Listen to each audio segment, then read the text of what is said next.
ಕನ್ನಡದಲ್ಲಿ ನಾವು ಮಹಿಳಾ ಮೀಸಲಾತಿಗೆ ವಿರೋಧ ಇಲ್ಲ.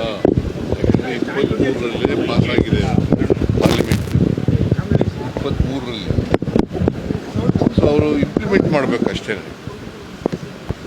ಈಗ ಮುಂದಿನ ಚುನಾವಣೆಗೆ ಇಂಪ್ಲಿಮೆಂಟ್ ಮಾಡಲಿ. ಈಗ ಅವರು ಕಾನ್ಸ್ಟಿಟ್ಯೂಷನ್ ಅಮೆಂಡ್ಮೆಂಟ್ ತಂದದ್ರಿಂದ ಬಿದ್ದೋಯ್ತು. ಕಾನ್ಸ್ಟಿಟ್ಯೂಷನ್ ಅಮೆಂಡ್ಮೆಂಟ್ ಒಂದೇ ಮಾಡಿದರೆ, ಮಹಿಳಾ ಮೀಸಲಾತಿ ಒಂದೇ ಮಾಡಿದರೆ, ಡಿಲಿಮಿಟೇಷನ್ ಮಾಡ್ದೇನೆ ಅದನ್ನು ಮಿಕ್ಸ್ ಮಾಡಿದ್ರು ಅದರಿಂದ ಬಿದ್ದೋಯ್ತು. ಕಾನ್ಸ್ಟಿಟ್ಯೂಷನ್ ಅಮೆಂಡ್ಮೆಂಟ್ ಮಾಡಿದ್ರು. They played politics. ಅವರು ರಾಜಕೀಯ ಮಾಡೋಕ್ಕೋಸ್ಕರ ಎರಡನ್ನೂ ಡಿಲಿಮಿಟೇಷನ್ನು ಮತ್ತು ಮಹಿಳಾ ಮೀಸಲಾತಿ ಎರಡನ್ನೂ ಒಟ್ಟಿಗೆ ತಗೊಬಂದಿದ್ರು. ನಾವು we are against only delimitation, we are not against women reservation.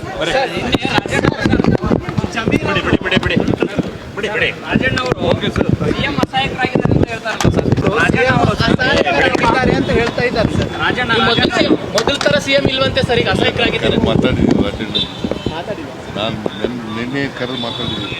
Okay sir.